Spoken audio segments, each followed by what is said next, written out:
Olá, terceiro ano! Bom dia, boa tarde, boa noite, tudo bem? Voltamos aí para a gente continuar nosso curso de genética. Hoje, nessa aula 3, nós vamos trabalhar a primeira lei de Mendel e logo depois, na aula 4, a gente vai continuar falando sobre probabilidade aplicada à genética, beleza? Então, sem mais delongas, vamos começar. Vamos lá para a câmera 1, então. Vamos começar ali um pouquinho na apresentação para eu poder te mostrar mais ou menos como é que vai funcionar essa parte da primeira lei de Mendel. O que eu quero que vocês entendam primeiramente é o seguinte, terceirão, a primeira lei de Mendel é uma lei que muito provavelmente vocês já conhecem, ok? Mas eu acho que vocês não sabem que o conhecimento que vocês têm na cabeça chama primeira lei de Mendel. Então deixa eu te mostrar ela. Você vai ver que ela é bem simples. A gente não vai ter muito problema nela aqui, não. Começamos a primeira lei de Mendel, então, com o seu conceito. A primeira lei de Mendel é a lei da segregação dos fatores. Essa palavra fatores foi uma palavra usada por Mendel há muito tempo atrás. Hoje em dia, o conceito de fatores foi trocado. O que Mendel chamava de fator, nós vamos chamar de genes. Então, de olho aí nessa apresentação. Cada característica do indivíduo é determinada por um par de genes. Vamos relembrar como é que isso funciona. Terceiro ano, você pode observar que essa figura está representando para nós uma mulher, e nessa mulher a gente pode trabalhar várias características. Você pode escolher uma. Por exemplo, ali nessa imagem você pode estar vendo a cor do cabelo, você pode estar mostrando ali, discutindo a característica, formato do rosto, você pode estar discutindo a característica, arqueamento da sobrancelha, formato do nariz, cor dos olhos. Cara, são várias características que estão sendo representadas nesse desenho. O que Mendel quis dizer na sua primeira lei é que cada uma dessas características que eu acabei de citar será determinada por um par de genes que essa moça recebeu de seus pais. Portanto, o formato do rosto dela, você pode observar que é um formato de rosto meio quadrado. Essa é uma característica determinada por um par de genes. Quando você vai observar, por exemplo, o formato do nariz, esse seria determinado por um outro par de genes. Eu resolvi, nessa apresentação, escolher a característica espessura dos lábios. É uma terceira característica, portanto, um terceiro par de genes. Cada característica, um par de genes. Beleza? Isso é a primeira parte da primeira lei de Mendel. Bom, cada gene dá uma ordem sobre uma característica, coisa que a gente já determinou nas aulas anteriores.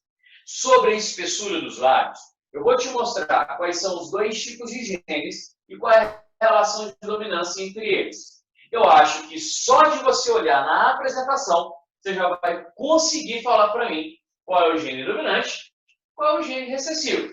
Vamos ver? Olha lá. O gene que eu chamei de azão, ele dá ordem, tenha lábios finos.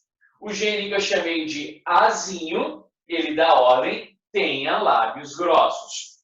Portanto, o gene de lábios finos, ele não recebeu a letra maiúscula, significa que esse é o gene chamado de dominante.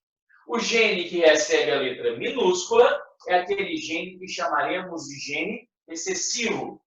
Agora eu peço para você, olhe de novo, mais uma vez, na imagem dessa moça. Essa moça, em relação à característica espessura dos lábios, terceirão, qual a característica que ela está apresentando? Lábios finos ou lábios grossos? Ou seja, qual o fenótipo que ela apresenta? Nós observamos na imagem que o fenótipo apresentado é um fenótipo para lábios finos. Então, quando eu olhar uma célula dessa moça, quais serão os genes que eu vou encontrar ali dentro? Bom, a gente já sabe quais são os dois genes, já sabe quem é o dominante e quem é o recessivo, e também já sabemos qual é a característica que essa mulher manifestou, o fenótipo. Ela tem lábios finos. Isso significa que, com certeza, um dos dois genes que ela recebeu de seus pais é o gene que dá ordem para lábios finos. Ela tem o gene azão. Isso é fato. Ela tem o gene azão mandou ela ter lábios finos. O gene dominante é aquele que, independente do outro gene, você o obedece. Então, esse gene está aí.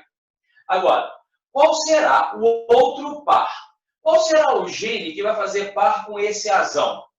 Você concorda comigo que poderia ser um outro gene azão, fazendo dessa moça uma mulher homozigota dominante para essa característica? Ou seja, ela seria azão-azão. Ou também ela poderia ser azão-azinho, porque ela seria heterozigoto, ela receberia duas ordens diferentes, mas obedeceria à ordem do gene dominante, como já aprendemos. Eu coloquei na minha apresentação que essa mulher ela é heterozigota, ela é azão-azinho, só por motivos didáticos. Ela poderia ser azão-azão também. Essa é a primeira parte da primeira lei de Mendel. Foi Mendel que explicou para nós que cada uma das características que a gente tem é determinada por um par de genes que recebemos dos nossos pais. Mas isso você já sabia. Só que a primeira lei de Mendel ela não termina aí, ela continua. Além de cada característica ser determinada por um par de genes, Mendel continuou explicando para nós o seguinte, que se separam na formação dos gametas, onde cada gene vai ocorrer em doses simples. Ah, Cacique, eu me perdi aqui. Então espera, você vai entender. Olha lá, ó. Essa moça, ela recebeu um gene azão para lábios finos, um gene azinho para lábios grossos dos seus pais. Ela apresentou a característica lábios finos porque o gene para lábios finos é o gene dominante. Beleza. Mas e na hora dessa mulher ter filhos? Qual dos dois genes ela vai passar para o seu filho?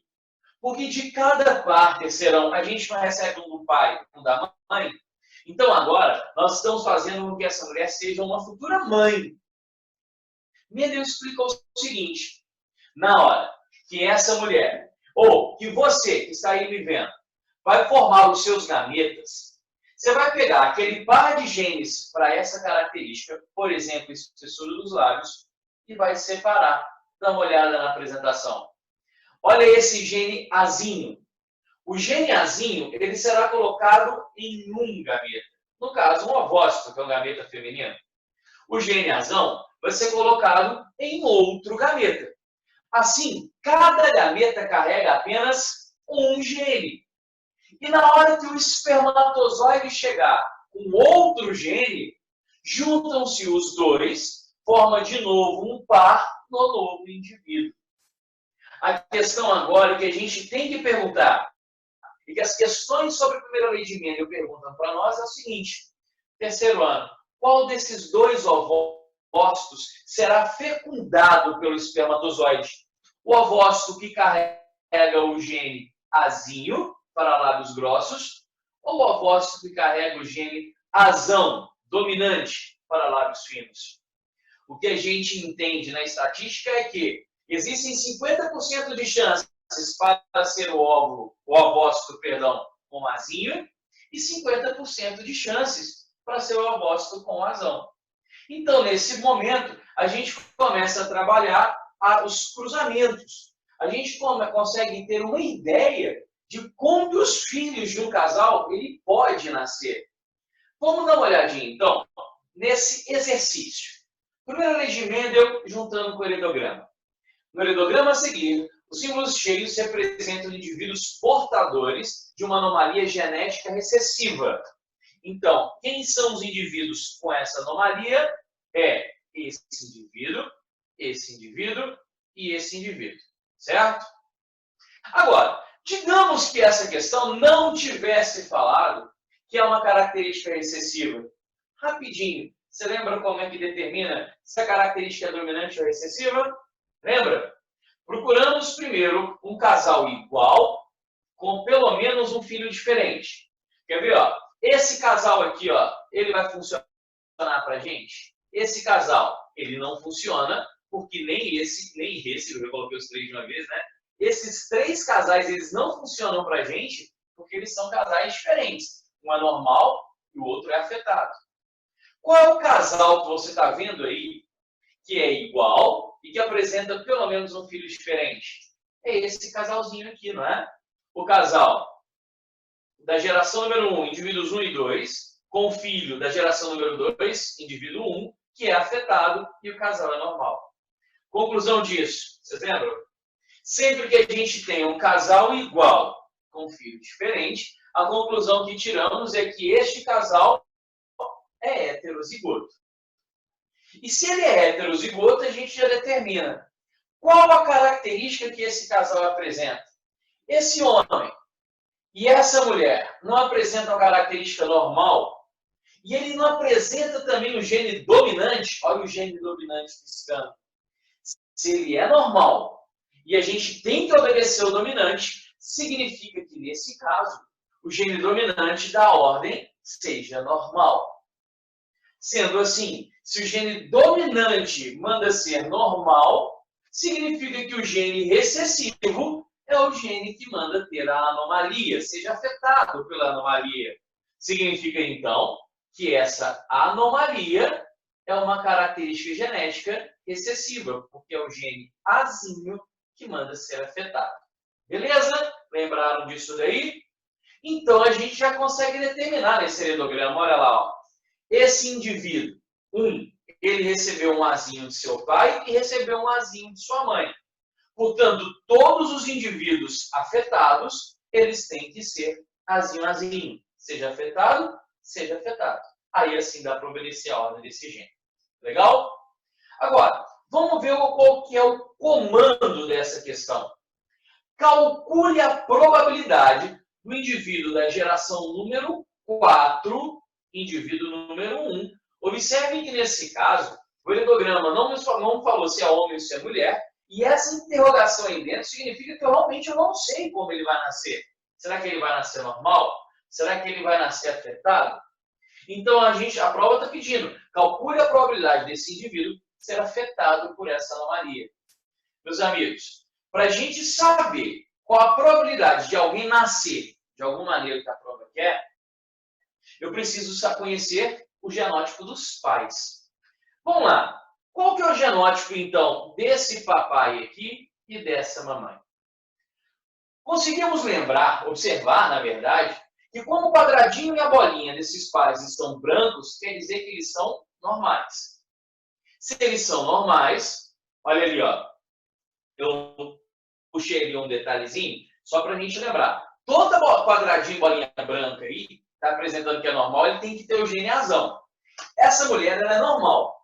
Ela tem que ter um azão.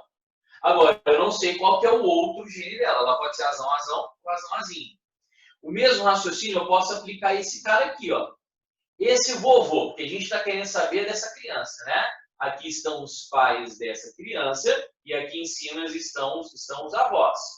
Esse vovô, ele é normal, quer dizer que ele tem um azão. Agora, qual que é o outro gene? Esse homem, meus amigos, olha aqui, ó. Ele não é filho dessa mulher? E essa mulher não tem só azinho para dar? Então, esse homem, ele é azão-azinho. Tá, mas em que isso interfere? Bom, eu preciso saber qual é o genótipo desses dois indivíduos, como eu falei anteriormente. Eu preciso saber o genótipo dos pais. Os avós, às vezes, ajudam, mas os pais é que eu preciso saber. O que eu sei é o seguinte, vamos dar uma olhadinha nesse homem aqui, ó. Esse homem, ele é normal. Ele recebeu, então, um gene dominante. E posso afirmar que ele recebeu o gene dominante da mãe dele. Por que eu posso afirmar isso? Porque o pai dele não tem gene dominante para dar. Só tem gene recessivo. Então, eu já concluo. Esse homem, esse pai é um azão-azinho. Ele é um heterozigoto. Ele é normal, mas ele porta o gene para a anomalia. Se a gente agora precisa definir o genótipo dessa mulher, o raciocínio é o mesmo. Ela não é normal? Ela está mostrando aí para nós. Bolinha branca quer dizer que ela não é afetada. Então, ela tem que ter um azão. Esse azão veio de quem? Veio do pai dela. Só o pai dela tem azão para dar. Quando olhamos para a mãe dessa mulher, ela só tem azinho para dar. Então, definimos que essa mulher é um azão-azinho. Já sabemos, então, o genótipo do pai e da mãe. O que precisamos fazer agora é o cruzamento. Qual é a probabilidade do filho deste casal nascer com essa anomalia? Vamos, então, agora para o quadro. Vamos para a câmera número 2. Voltamos aqui para a câmera número 2. Então, aqui foi o que eu determinei para vocês. Vamos lá. Ó. O gene azão, ele dá ordem, seja normal, o gene azinho da ordem seja afetado pela anomalia. Quem manda ser afetado é o gene recessivo, significa então que a característica ela é recessiva. Determinamos, nesse momento, que os pais desse futuro nenenzinho aqui que a gente tem que calcular, eles são heterozigotos, né? Acabamos de ver ali na apresentação. Então, o pai, ele é azão azinho e a mãe é azão azinho. Eles vão ter um filho. Para ele ter um filho, ele tem que criar um espermatozoide e essa mulher tem que gerar um ovócito para que ambos se encontrem. Agora, quais são os espermatozoides? Quais são os ovócitos? Amigos, primeira lei de Mendel. Para essa anomalia, temos um par de genes que determina. O par do pai é azão azinho, da mãe é azão azinho. Mas o que Mendel, meus caros, mandou a gente fazer com esses indivíduos na hora de formar os gametas? Não mandou a gente separar os genes? Pega o gene azão, coloca em um gameta. Pega o gene azinho e coloca no outro gameta. Vamos fazer isso daí, ó. Nesse espermatozoide nós vamos achar o azão, nesse espermatozoide vai estar o azinho. Tá vendo? Ó? Se separam na formação dos gametas, onde cada gene ocorre em dose simples. Fizemos a primeira lei de Mendel para o papai. Vamos fazer a mesma coisa para a futura mamãe. A mulher, ela é azão azinho. Na hora de formar os seus gametas, Mendel mandou a gente fazer o quê? Separar os genes. Então, essa mulher vai formar um ovócito que carrega o gene azão e um ovócito que carrega o gene azinho. Agora, a questão do cruzamento, como eu disse para vocês, se baseia em estatística. A gente não sabe qual desses dois espermatozoides vai chegar primeiro no ovócito. Também, em terceiro ano, não sabemos qual desses dois ovócitos vai ser liderado por essa mulher nesse ciclo menstrual. Então, turma, o que a gente tem que fazer? Temos que testar todas as possibilidades. Ou seja, olha aqui, ó. Se esse espermatozoide fecundar esse ovócito, como que a criança nasce? Esse espermatozoide traz um azão, esse ovócito traz um azão, então a criança nasceria azão-azão. Todo mundo entendeu essa daí? Ótimo. Vamos agora fazer a segunda possibilidade. E se esse espermatozoide fecundar esse ovócito? Ao invés da mulher liberar esse, liberou esse. O que apareceu aí, ó? Esse espermatozoide traz um azão, esse ovócito traz um azinho. Então, nesse caso, a criança nasceria azão-azinho, heterozigoto. Beleza. Percebeu que eu já fecundei os dois ovócitos com esse espermatozoide. Agora eu vou testar as possibilidades com outro espermatozoide. Se esse for o espermatozoide que chega primeiro e se esse for o ovócito liberado, essa criança nasce azinho-azão. É um padrão a gente sempre colocar o gene dominante primeiro. Então, azão-azinho. Alguns alunos, terceiro ano, me perguntam nesse momento por que eu conto duas vezes o azão-azinho? Por que eu não conto uma vez só, sendo que os dois são a mesma coisa? Na verdade, não são. Porque nessa possibilidade, o azão veio do pai. Nessa possibilidade, o azão veio da mãe. Ou seja, o resultado foi o mesmo. Mas a origem dos gametas, a origem dos genes, são diferentes. Um veio do pai, outro veio da mãe. Por isso é conta duas vezes. E terminamos com a última possibilidade desse espermatozoide fecundar esse ovócito. Nesse caso, um espermatozoide traz o azinho, o ovócito traz o azinho. Então, temos aqui azinho-azinho. Vamos agora analisar os fenótipos. Turma, esse indivíduo, ele é normal ou ele é afetado? Seja normal, esse indivíduo ele vai nascer normal, se nascer azão-azão. Esse indivíduo, azão-azinho, seja normal, seja afetado, mas o normal é o dominante. Então, essa possibilidade que o indivíduo nasce normal. Nessa terceira, seja normal, seja afetado, o normal é o dominante, seja ele nascerá normal.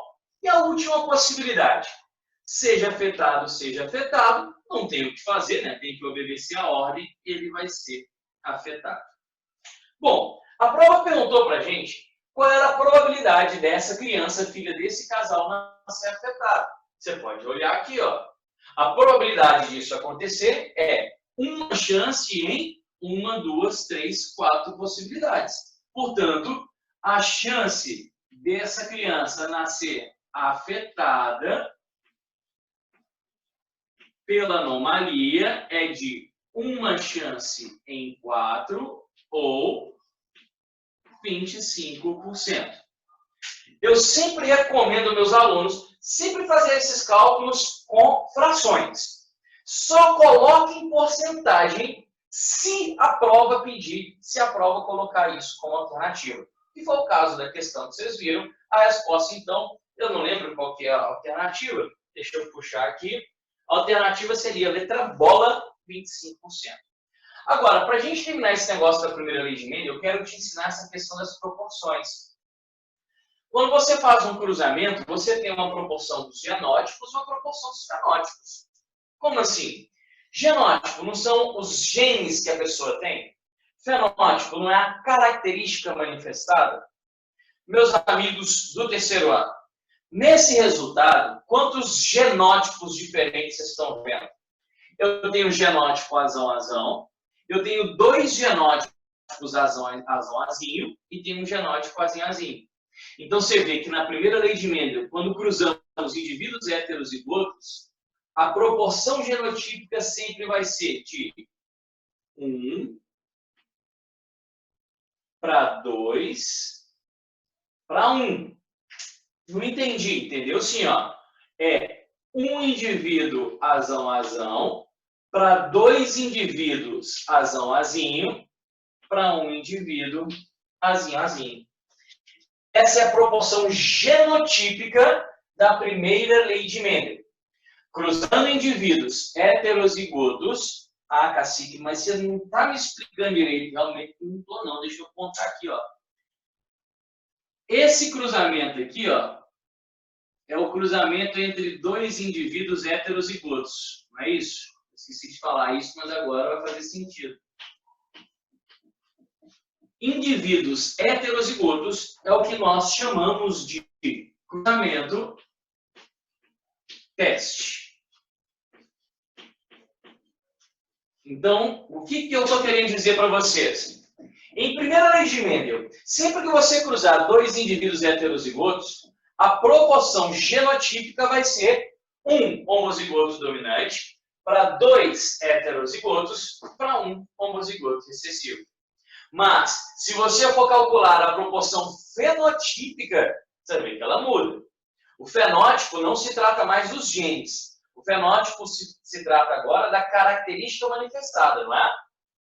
Nos fenótipos, que eu escrevi de branco aqui, ó, observem que nós temos 3 indivíduos normais para 1 indivíduo afetado.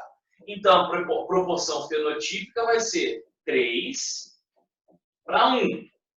3 que vão apresentar a característica dominante, que nesse caso é ser normal, e 1 que vai apresentar a característica recessiva, que nesse caso é afetado. Beleza? Então, meus amigos, essa é a primeira lei de Mendel. Se ficou com alguma dúvida, volta, assiste de novo.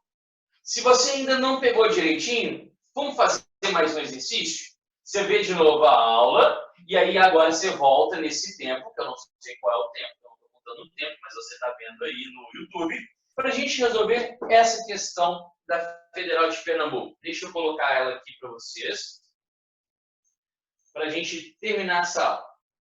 Vamos embora aqui, ó. Só organizar aqui bonitinho. Próxima questão. Então, dá uma olhadinha aí, ó.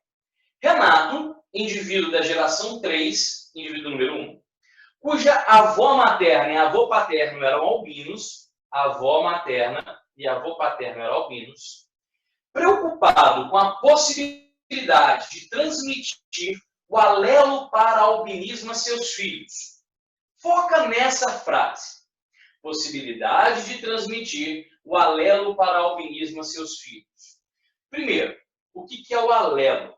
Alelo, meus amigos, como já estudamos, é um tipo sinônimo de gene. Então, a preocupação de Renato nessa questão é se ele vai transmitir o gene que gera o albinismo, ou seja, o gene que dá ordem, seja albino para seus filhos.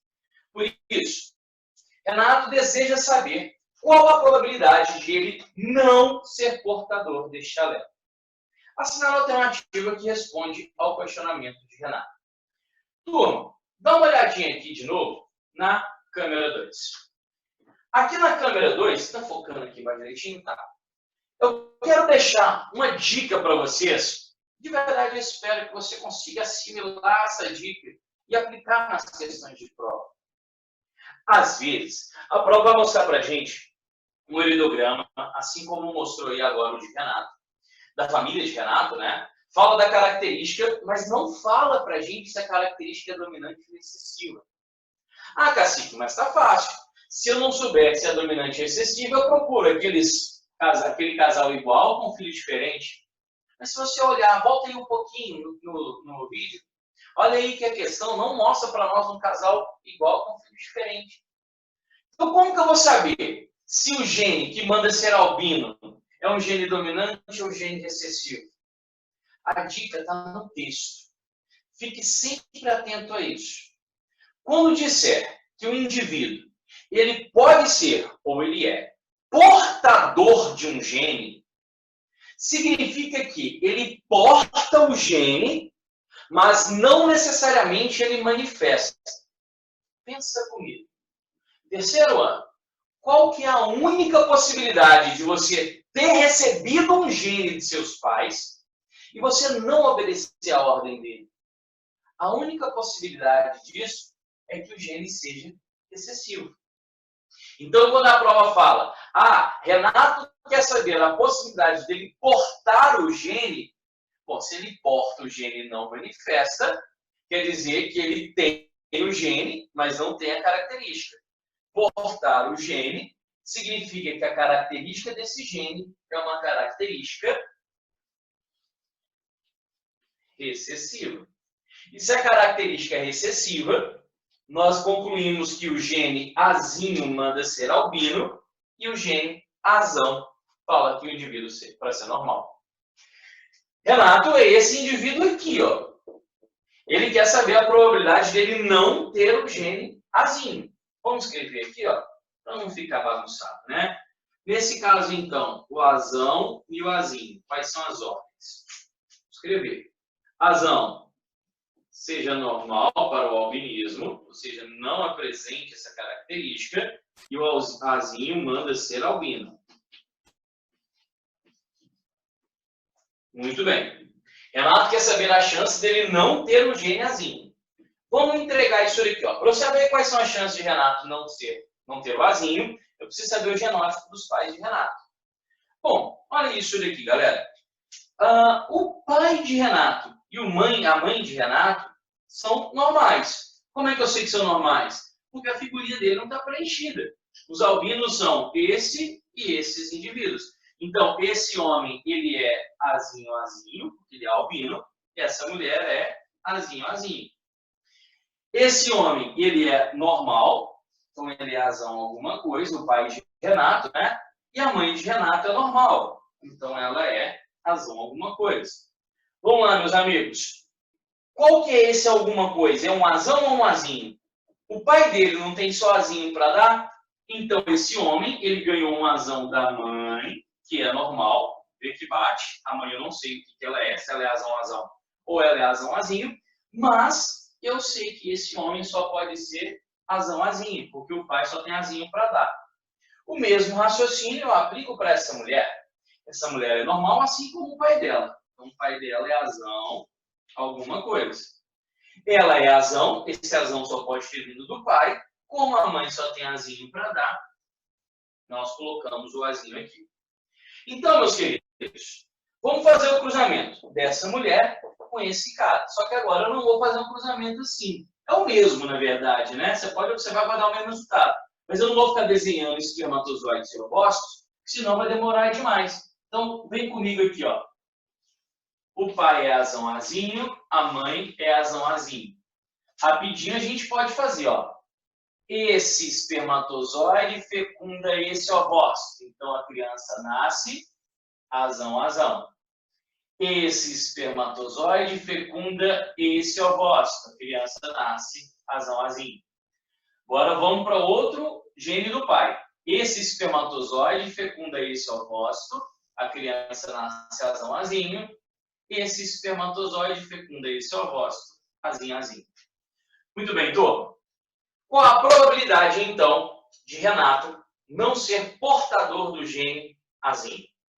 Observe que no heredograma, lá da questão que está aqui de novo, já foi falado, mostrado para mim que Renato, ele não é albino. Tá vendo que aqui é diferente do que está aqui em cima. Aqui em cima eu tinha uma interrogação, ou seja, eu não sabia como é que a criança ia nascer. Aqui Renato já nasceu. Eu estou olhando para Renato e estou olhando. Ele não é albino. Se ele não é albino, você concorda comigo que a chance dele ter nascido azinho não existe. Então esse azinho foge, porque o heredograma me explicou que ele não é albino. Renato, ele é normal, então ele é azão alguma coisa, não é? A prova pediu para a gente calcular a probabilidade dele não ser portador do gene para o albinismo. Terceiro ano, o gene para o albinismo não é o gene azinho, que manda ser albino? Então a gente tem que calcular qual a probabilidade dele ter nascido sem esse gene azinho. As chances são essas. A única chance dele ter nascido sem o azinho é ele ter nascido azão. E qual a probabilidade disso acontecer, meus amigos? Uma chance em 1, 2, 3. Então, a resposta dessa questão seria 1/3. Beleza? Galera, estamos aí, então. Terminamos essa aula número 1, primeira lei de Mendel. Aplicação dela aqui no cruzamento teste e um exercício um pouco diferentão. Façam os exercícios que eu vou passar para vocês aí na apostila. Vocês vão receber as informações de quais são os exercícios que a gente tem que fazer da apostila. Qualquer dúvida, é só entrar em contato comigo. Manda aí pelo Instagram, pelo WhatsApp, eu não sei qual. Manda aqui no YouTube, manda aí no comentário, coloca aí para mim uma dúvida. Isso aqui está liberado só para vocês, então a gente vai conversar, tá bom? Daqui a pouquinho a gente volta com a aula número 4, que a gente vai discutir um pouquinho de probabilidade aplicada à genética. Beleza? Obrigado demais a vocês pela companhia aí. Tchau para a câmera 1, tchau para a câmera 2. Um beijo e até lá.